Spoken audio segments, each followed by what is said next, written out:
Et donc on va aborder à présent le temps du message. Le titre du message, qui peut-être pour le moment ne va pas vous paraître très facilement compréhensible, j'espère que ça viendra par la suite, c'est pas parfait, mais pas condamnable. Voici une photo d'un artiste, un chanteur australien qui s'appelle Nick Cave.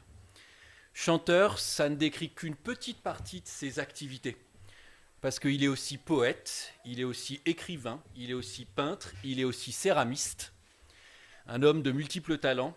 Et j'ai choqué ma fille il y a quelques minutes lorsqu'elle a lu l'introduction du message. Il est aussi celui qui a failli me faire rater mon épreuve orale de français.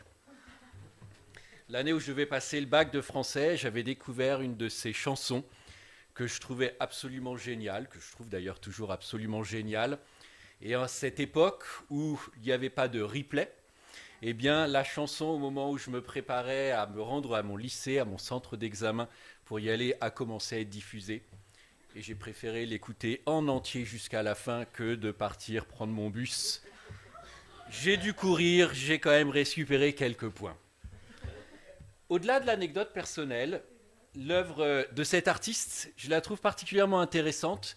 Elle s'intéresse beaucoup à la vie humaine, mais dans ses facettes sombres, dans ses facettes tristes, dans ses facettes de souffrance. Et quand on creuse un petit peu les paroles de ses chansons, les dessins, les peintures qu'il peut faire, on est surpris par les très très nombreuses allusions que cet artiste fait à la foi chrétienne. Certaines de ses chansons ont des titres comme Conversion, Le Propitiatoire. Son dernier disque s'appelle Dieu impétueux. Il a écrit un livre qui s'appelle Et l'âne vit l'ange, référence évidente à l'histoire de Balaam. Et cet artiste, depuis quelques années, a engagé une sorte de discussion avec ses fans, avec les gens qui l'admirent, dans lesquels on peut lui poser n'importe quelle question et il prend le temps d'y répondre. Et une des lettres qu'il a publiées récemment m'a semblé particulièrement intéressante. Je vous en lis un long extrait. Quand on lui pose la question de savoir comment il voit le monde, quelle est sa conception du monde, il écrit la chose suivante.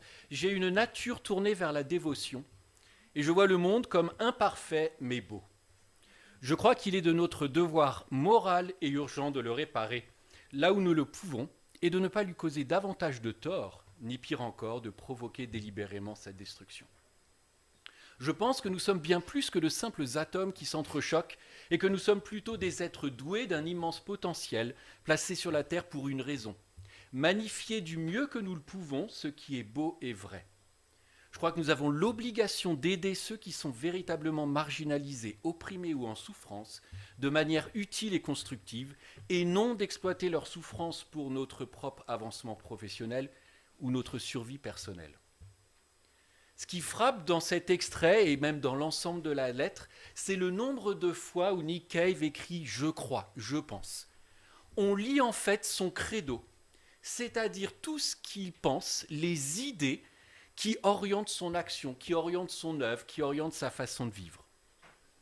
Et en lisant cette lettre, ça m'a rappelé une histoire, un épisode de la Bible, qui a d'ailleurs été introduit par Yolène. Et je vais vous proposer de tourner nos regards vers l'évangile de Luc, au chapitre 18. Et on va repartir là où on avait commencé avec Yolène, c'est-à-dire en Israël. Et nous lirons donc à partir du verset 15 jusqu'au verset 30. Luc chapitre 18, des versets 15 à 30. Des gens lui apportaient même les nouveau-nés pour qu'il les touche de la main. Les disciples, en voyant cela, les rabrouaient. Mais Jésus ordonna qu'on les lui apporte et dit « Laissez les enfants venir à moi, ne les en empêchez pas, car le royaume de Dieu est pour ceux qui sont comme eux. » Amen, je vous le dis. Quiconque n'accueillera pas le royaume de Dieu comme un enfant n'y entrera jamais. Verset 18, poursuivons. Un chef lui demanda, bon maître, que dois-je faire pour hériter la vie éternelle? Jésus lui dit, pourquoi me dis-tu bon? Personne n'est bon, sinon Dieu seul. Tu connais les commandements, ne commets pas d'adultère, ne commets pas de meurtre, ne commets pas de vol, ne fais pas de faux témoignages, honore ton père et ta mère. J'ai observé tout cela depuis le plus jeune âge, répond-il. Jésus, l'ayant entendu, lui dit, il te manque encore une chose, vends tout ce que tu as, distribue-le aux pauvres, et tu auras un trésor dans les cieux. Puis, viens et suis-moi. Lorsqu'il entendit cela, il fut très triste, car il était fort riche. Et en fait, nous nous arrêterons à ce verset, au verset 24. Dans ces versets de l'évangile de Luc, au chapitre 18, nous allons découvrir qu'il y a une préoccupation centrale qui est partagée à toutes ces personnes qui gravitent, qui sont à proximité du Seigneur Jésus. Nous verrons ensuite la révolution que Jésus propose. Et enfin, nous chercherons à dégager 3 leçons qui peuvent nous être utiles. Première chose, une préoccupation centrale qu'on va retrouver sur ce qui semble être 2 épisodes un peu très différents, très éloignés. D'un côté, on a les petits-enfants, dont on a eu le récit qui a été présenté par Yolène, et puis après, on a aussi l'histoire de l'homme riche. Approcher Jésus, préoccupation centrale. Comment accéder au royaume de Dieu ? Comment est-ce qu'on peut accéder au Seigneur Jésus ? Est-ce que c'est une question d'âge ? Est-ce que c'est une question de catégorie socio-professionnelle ? Tout ça, c'est des questions qu'on voit dans ces versets. Et au verset 15, on lit « Des gens lui amenaient même des tout petits enfants afin qu'il les touche. Mais les disciples, voyant cela, leur firent des reproches. » 2 groupes de personnes. Des gens, des inconnus, mais qui ont certainement entendu parler de tout ce que le Seigneur Jésus fait, qui ont certainement entendu du fait que le Seigneur Jésus a accepté qu'une femme en état d'impureté le touche, le Seigneur Jésus qui a déjà dit qu'il accepte la proximité avec les enfants. Ça, c'est les gens, c'est ce qu'ils ont entendu. Et de l'autre côté, des disciples. Pour les premiers, c'est logique, c'est normal, c'est la réaction spontanée, amener les enfants auprès du Seigneur Jésus pour qu'il les bénisse. Pour les seconds, pour les disciples, il y a la tentation de vouloir un petit peu privatiser le Seigneur Jésus, de contrôler l'accès, de faire le tri entre qui peut y avoir accès facilement et puis qui doit attendre encore un peu. Et face à ces 2 groupes, Jésus dit « Laissez les petits-enfants venir à moi, ne les en empêchez pas, car le royaume de Dieu est pour ceux qui leur ressemblent. Je vous le dis en vérité, verset 17, celui qui n'accueille pas le royaume de Dieu comme un petit enfant n'y entrera pas. » Jésus ne met pas d'obstacle pour s'approcher de lui. Mais Jésus pose une question importante, essentielle, et qui va revenir en fait dans la suite du récit. Il y a une question d'attitude, de disposition de cœur. Pour s'approcher du Seigneur Jésus, pour accéder au royaume de Dieu, il faut l'attitude d'un enfant qui reçoit d'une personne en qui il a confiance. Préoccupation centrale, qui peut accéder au Seigneur Jésus ? Préoccupation centrale toujours, la question de la vie éternelle. Le verset suivant nous amène à cette autre personne. Un chef interrogea Jésus et dit « Bon maître, que dois-je faire pour hériter la vie éternelle ?» Alors c'est intéressant de regrouper, ou de les lire en tout cas dans la continuité de l'un de l'autre, ces 2 récits, parce qu'il n'y a pas plus différent en termes d'âge, en termes de position sociale, entre les petits-enfants, les nouveau-nés, et cet homme, ce chef, cet individu riche qui a une position élevée. Tout les oppose. Et cet homme pose une question au Seigneur Jésus. Que dois-je faire pour hériter de la vie éternelle ? Alors, on peut considérer que c'est une question qui est légitime. On peut même considérer que ce serait bien si tout le monde nous posait la question « Que puis-je faire pour hériter de la vie éternelle ?» Mais on peut aussi se poser la question de savoir si ça n'est pas une question qui est un petit peu intéressée.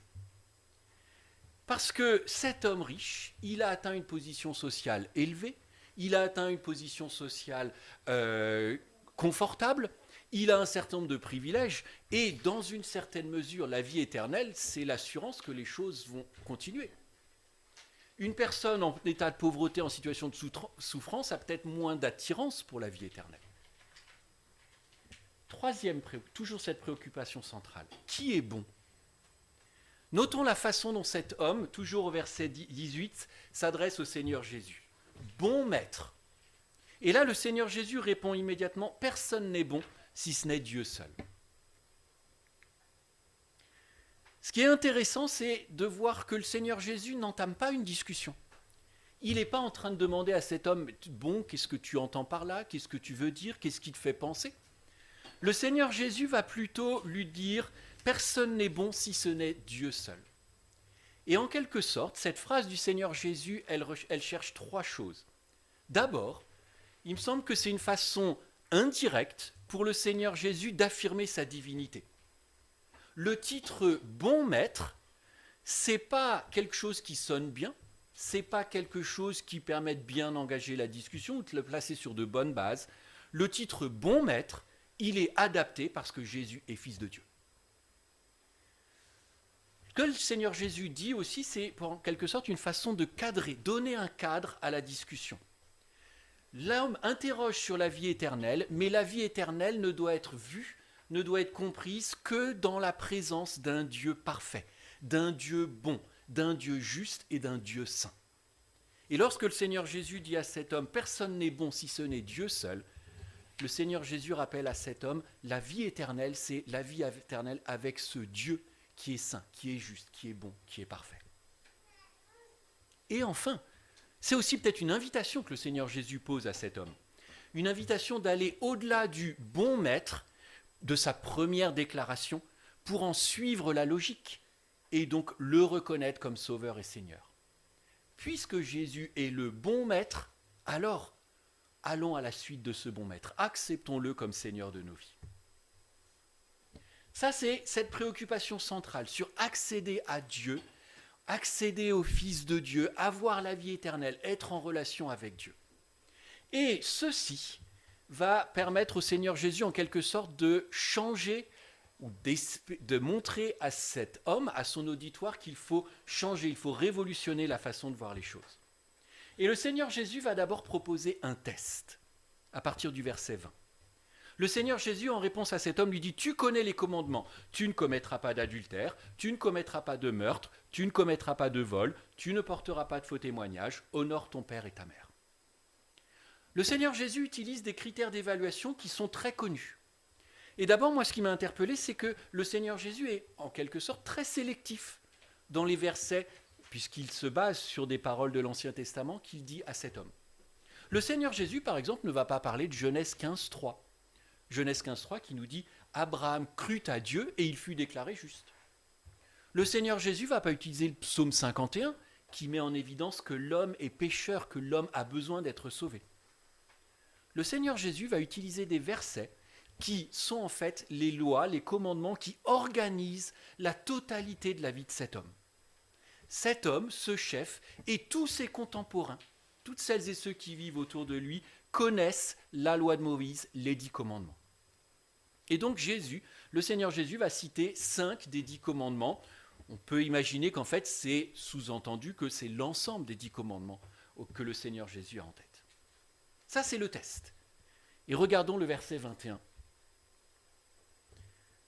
« J'ai respecté tous ces commandements dès ma jeunesse, dit cet homme. » Et dans cette réponse rapide, quasi presque instantanée de cet homme, on va voir 2 folies et une évidence.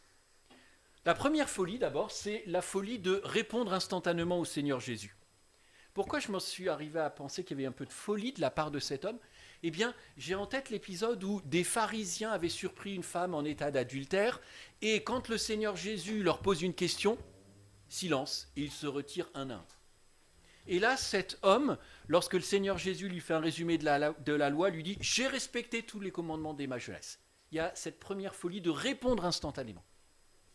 Deuxième folie, c'est peut-être celle qui nous paraît la plus évidente, c'est la folie que cet homme, face au Fils de Dieu, face au Messie, est en train de dire qu'il a toujours été sur la voie de la perfection, qu'il a toujours été sur la voie de la vie éternelle. En quelque sorte, par cette réponse instantanée, certainement trop rapide, cet homme est en train de se faire presque l'égal du Seigneur Jésus. Et logiquement, ça nous paraît insensé, ça nous paraît fou, ça nous paraît complètement inconcevable comme réponse. Il nous paraît tout à fait naturellement impossible que l'on puisse se dire juste. Il nous paraît impossible qu'on puisse dire « j'ai respecté tous les commandements de Dieu depuis ma jeunesse ». Nous savons toutes et tous pécheurs. Ça, ce sont les folies. Mais il y a aussi une évidence. L'évidence, c'est que beaucoup de gens autour de nous et d'ailleurs certainement autour de cet homme qui dialoguait avec le Seigneur Jésus, pensent de la même manière. Et c'est pour ça qu'au début de ce message, je vous ai cité ce long extrait d'une lettre de Nick Cave. Dans l'extrait que j'ai lu, cet artiste parle de tout ce qu'il fait de bien. C'est vrai, il le dit indirectement, mais lorsqu'il dit « je crois qu'il faut préserver le monde », il y a un sous-entendu qui est « et je le fais quotidiennement » ou « j'essaie de le faire quotidiennement ». Lorsqu'il dit « je pense que nous sommes plus que des atomes, que nous sommes des êtres doués de raison, etc. », c'est qu'il essaie de faire du bien aux autres. Et quelque part, cette réaction surprenante, qui paraît complètement folle de dire « j'ai respecté tous ces commandements depuis ma jeunesse », c'est en fait une évidence pour beaucoup de nos contemporains. Beaucoup de personnes autour de nous vivent avec un code moral. Beaucoup de personnes autour de nous vivent avec des règles qu'elles se sont fixées, qu'elles estiment bonnes et qu'elles estiment être en mesure de respecter jour après jour. Cet homme riche du temps de Jésus, Nick Cave, dont je vous ai lu un extrait, nos contemporains, en quelque sorte, ils s'estiment toutes et tous pas parfaits, mais pas condamnables. Ils estiment toutes et tous que jour après jour, depuis leur jeunesse, ils vivent d'après les règles qu'ils se sont respectées. Et que donc, en quelque sorte, toutes et tous bénéficient d'une immunité. Donc, à première vue, la réponse de cet homme, elle est insensée. Mais en fait, c'est une réponse qui est quasi universelle. Toutes et tous, autour de nous, toutes et tous, à l'époque du Seigneur Jésus, vivaient autour d'un code moral qu'ils estiment respecter jour après jour, et donc qui devrait leur donner accès à la vie éternelle. Et là, Jésus va déclencher une révolution. Lorsque Steve Jobs, le fondateur de la société Apple, présentait un nouveau produit, il attendait en général la fin de sa présentation et il prononçait ces quelques mots « One more thing ». Oh, juste une petite chose en plus. Lisons ce que le Seigneur Jésus dit au verset 22. Après avoir entendu cela, Jésus lui dit « Il te manque encore une chose. Vends tout ce que tu as, distribue-le aux pauvres, et tu auras un trésor devant le ciel. Puis viens et suis-moi. » Alors d'abord, qu'est-ce que Jésus ne dit pas dans ces versets ? Jésus ne dit pas à cet homme qu'il est insensé, qu'il est fou, qu'il n'a pas réfléchi avant de parler. Jésus ne dit pas à cet homme qu'il n'a rien compris à la loi. Jésus va lui dire ceci. Vends tout ce que tu as. Et là, le Seigneur Jésus est en train de placer au centre de la discussion le problème de cet homme. Le problème de cet homme, c'est un problème matériel. Ce qu'il a, que ce soit l'argent, que ce soit le prestige, que ce soit le statut social, c'est ça son problème. Deuxième chose, distribue-le aux pauvres. Le Seigneur Jésus lance une invitation. L'invitation, c'est d'aller vers les autres, de briser les barrières que cet homme a peut-être érigées entre lui et le reste du monde. Troisième chose, tu auras un trésor au ciel. Et ça, c'est intéressant de voir que ce que le Seigneur Jésus dit à cet homme, c'est rendu au futur. On n'est plus dans du présent, vend, distribue. Là, la récompense, le Seigneur Jésus dit qu'elle est future, elle est à venir, elle n'est pas sur cette terre, elle sera dans la vie éternelle. Et enfin, quatrième chose que le Seigneur Jésus dit, viens et suis-moi. Obtenir la vie éternelle, ce qui est le point de départ de cette discussion, demande d'enlever tous les obstacles qui sont listés avant. Et ensuite, une fois que tous les obstacles sont enlevés, cet homme est invité à se mettre en route, à suivre Jésus. Et en fait, j'en viens à me dire qu'on peut résumer ce passage. Le passage peut être résumé de la façon suivante. Un chef interrogea Jésus et dit « Bon maître, que dois-je faire pour obtenir la vie éternelle ?» Jésus lui dit « Viens et suis-moi. » Mais dans le crochet que j'ai mis entre ces deux éléments, qu'est-ce qui se passe ? Il y a un obstacle. Et c'est cet obstacle que le Seigneur Jésus invite cet homme à voir et invite cet homme à faire tomber. L'obstacle, c'est quoi ? Sa richesse, son statut, son orgueil. Et je me suis dit, on peut aussi contextualiser, c'est-à-dire adapter à notre temps ceci, ce résumé de cette discussion entre le Seigneur Jésus et cet homme. On peut le mettre dans un aspect plus contemporain. Une Nancéienne du XXIe siècle interrogea Jésus et dit « Bon maître, que dois-je faire pour hériter de la vie éternelle ?» Jésus lui dit « Viens et suis-moi. » Entre les deux. Jésus pointe du doigt un obstacle. Et Jésus demande à ce que des choses soient enlevées du chemin pour pouvoir marcher avec lui. Abandonner son statut, abandonner ses privilèges, abandonner son orgueil, avant de pouvoir suivre Jésus. 3 leçons que je pense on peut tirer pour nous, pour maintenant, de ce passage. Première leçon, cheminer sagement. L'attitude que le Seigneur Jésus démontre dans cet épisode nous rappelle, nous invite, nous encourage à cheminer sagement avec nos proches. Et cheminer sagement, c'est partir de leurs présupposés, de leurs idées sur ce que c'est une bonne vie. Qu'est-ce que c'est que bien conduire sa vie ? Regardons l'attitude du Seigneur Jésus dans ce court dialogue. Dans ce court dialogue, le Seigneur Jésus prend le temps d'écouter la question de cet homme. Bon maître, que dois-je faire pour hériter la vie éternelle ? Le Seigneur Jésus prend aussi le temps d'écouter l'exposé, en quelque sorte, que cet homme fait de ses qualités morales. Jésus lui dit, tu connais les commandements, tu ne commettras pas d'adultère, tu ne commettras pas de meurtre, tu ne commettras pas de vol, tu ne porteras pas de faux témoignages, honore ton père et ta mère. Et le Seigneur Jésus continue écoute lorsque cet homme lui dit, j'ai respecté tous ces commandements dès ma jeunesse. Tout le monde a conscience de ce que c'est le bien, de ce que c'est une bonne vie, de ce que c'est que la justice, de ce que c'est que respecter les autres.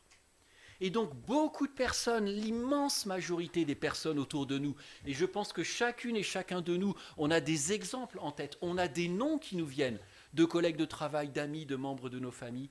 Tout le monde cherche à mener sa vie avec une forme d'éthique, une forme de moralité. Beaucoup pensent que leur façon de mener leur vie les amène à être justes, à en quelque sorte mériter le ciel, mériter la vie éternelle. Et donc nous sommes invités à cheminer sagement, à écouter, à comprendre quelles sont toutes ces lois, tous ces codes par lesquels nos contemporains, nos amis, nos proches essayent de vivre. Attention, il s'agit de cheminer, il ne s'agit pas d'être d'accord, il ne s'agit pas d'approuver la totalité, mais c'est comprendre ce qui motive, ce qui est le moteur du mode de vie, de la façon de vivre de nos contemporains. Donc ce que nos contemporains cherchent, c'est mener une vie éthique, mener une vie droite, mener une vie qui suit une morale, un petit peu à l'exemple de ce que Nick Cave exposait, et que en conséquence, alors l'accès au ciel, l'accès à la vie éternelle, l'accès à Dieu leur est garanti. Deuxième leçon, nous sommes aussi invités à remonter la barre. Le risque avec cheminer sagement et s'arrêter là, ce serait d'acquiescer à tout, de tout encourager, de laisser les gens dans la condition dans laquelle ils sont. Et si l'épisode entre le Seigneur Jésus et cet homme riche s'était arrêté à « j'ai respecté tous ces commandements dès ma jeunesse », il n'y aurait pas eu de changement, ou au moins cet homme ne se serait pas interrogé. Et on a lu à la fin de l'extrait ce matin que l'homme est reparti triste. On ne sait pas ce qu'il est advenu, mais il a été touché, percuté par ce que Jésus dit. Et donc c'est pour ça que cet épisode nous invite aussi à remonter la barre. Remonter la barre, c'est tout simplement indiquer, pointer vers les erreurs, vers les limitations de tous les critères éthiques ou moraux qui organisent la vie de nos contemporains. Pour cet homme riche, Jésus remonte la barre en lui disant, ou en pointant du doigt l'obstacle que représentent les richesses. Ses richesses, son statut, les privilèges qu'il a dans la société du temps du Seigneur Jésus, il espère les avoir dans la vie éternelle. Et c'est pour ça qu'il est très intéressé par la vie éternelle. Et le Seigneur Jésus pointe du doigt cette limitation et dit non. La vie éternelle ne doit pas se concevoir comme conserver ses privilèges. La vie éternelle, c'est la vie éternelle dans la présence du Dieu bon et parfait, comme le Seigneur Jésus le lui rappelle. Avec nos contemporains, remonter la barre, c'est quoi ? C'est enlever l'obstacle que peut représenter la supériorité morale, les privilèges, le confort. M'excusant pour la faute d'orthographe. La proposition que le Seigneur Jésus fait à cet homme, il te manque encore une chose, vends tout ce que tu as, distribue-le aux pauvres et tu auras un trésor dans le ciel, puis viens et suis-moi. Elle indique que le Seigneur Jésus demande, exige que l'obstacle des richesses soit confronté et que l'obstacle des richesses soit enlevé du chemin. Troisième leçon. Il est facile de s'intéresser beaucoup au personnage de cet homme riche et de voir les problèmes qu'il a, de voir sa réaction.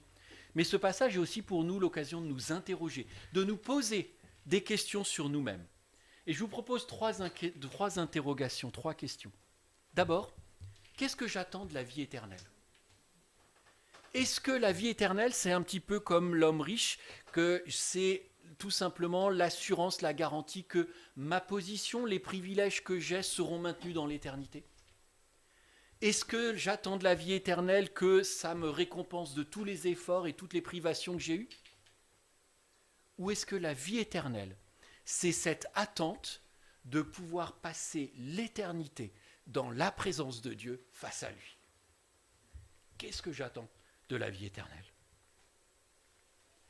Deuxième question. Qu'est-ce qui m'empêche encore de suivre Jésus ?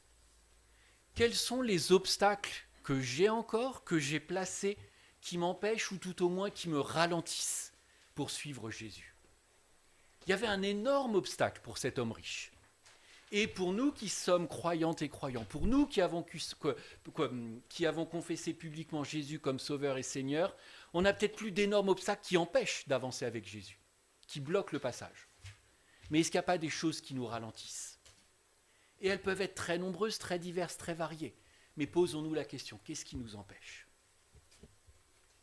Et troisième chose, qu'est-ce qui me fait avancer ? Quel est le carburant de ma marche avec Dieu ? Est-ce que c'est mon code moral personnel ? Est-ce que c'est l'éthique de vie que j'ai développée qui me fait avancer dans ma marche avec Dieu ? Ou alors est-ce que c'est l'expérience de la grâce divine envers moi et la puissance du Saint-Esprit ? Beaucoup autour de nous vivent avec une forme d'éthique, un code moral. Et dans une certaine mesure, nous aussi, on peut développer des règles qui vont nous aider à avancer. Mais n'oublions pas qu'en tant qu'enfants de Dieu, revêtus de la puissance de l'Esprit, nous sommes invités à avancer, à suivre Jésus, motivés, encouragés, poussés par l'Esprit qui est en nous. Nous avons lu dans Luc chapitre 18 le dialogue entre Jésus, le Seigneur Jésus, et un chef du peuple, un homme important. Et cette rencontre, elle a eu lieu à un moment où beaucoup de gens cherchent à approcher le Seigneur Jésus. Des gens d'âge très divers, des gens de situations totales très diverses. Cet homme, riche, important, il n'approche pas le Seigneur Jésus comme un enfant. Il n'approche pas le royaume de Dieu comme un enfant. Lui, c'est davantage presque une revendication. Il réclame sa part à la vie éternelle. Et pour justifier sa position, il va revendiquer un code moral qu'il affirme avoir suivi. Cet homme, en quelque sorte, il illustre cette formule que j'ai choisie pour résumer ce message. Pas parfait peut-être, mais pas condamnable. Mais à cet homme, le Seigneur Jésus dit la chose suivante. Que dois-je faire pour hériter la vie éternelle ? Jésus lui répond, viens et suis-moi. Que le Seigneur Jésus nous aide à retrouver ou à conserver, à amplifier l'envie et la motivation de le suivre. Prions.